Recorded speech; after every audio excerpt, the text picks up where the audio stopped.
Šimečka už na ľudí vyskakuje aj z chladničky. Toto vám fakt nepomôže, lúzri. Predposledný víkend pred voľbami a prakticky v každej politickej diskusii vytelený Šimečka. Liberálne médiá robia všetko preto, aby PS vládlo. Nechcem im boriť sebavedomie, ale čím viac budú Šimečku vystrkovať, tým horšie pre PS. Ten chlapček je taký mentálne nemotorný a jalový, že ešte aj Matovičova podržtaška Jurinová pri ňom vyznie ako profesorka nanotechnológií. Slovákom odporúčam televíznu Šimečkiádu ignorovať. Jediné, čo má zmysel sledovať, je RTVS, kde bude v nedeľu Robert Fico školiť Sulíka. Medzitým Matovič so svojím mafiánskym autiskom vymetá opozičné mítingy. My sme včera v Trnave neboli, tak skúšal provokovať hlas. Ako môže byť niekto až takýto detinský? V roku 2020 sa vysmieval PSK, že chodilo vyrývať na mítingy Kotlebovcov a teraz zo seba robí idiota ešte aj podľa vlastných kritérií. Gratulujeme. My sme mali super akciu v Smoleniciach, tam sa Magor neodvážil. Odkedy dostal od nášho Richarda Gluka dobre mierenú výchovnú, tak je prestrašený ako priemerný hlodavec. Au, Igor.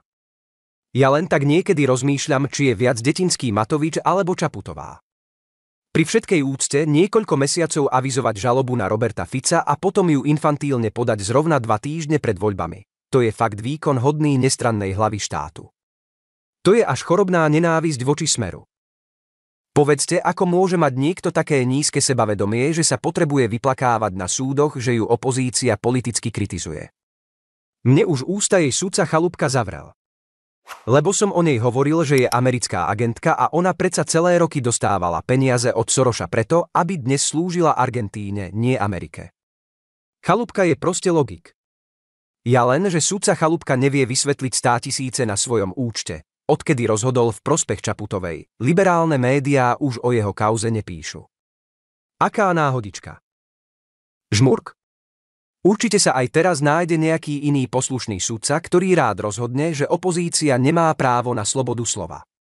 To len nám môžu nadávať do agentov, zlodejov a mafiánov.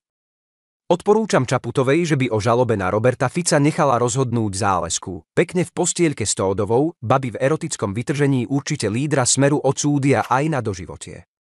Za to, že povedal pravdu. Šimečka, Matovič, Čaputová, všetko jedna banda. 3 roky tu ničili Slovensko.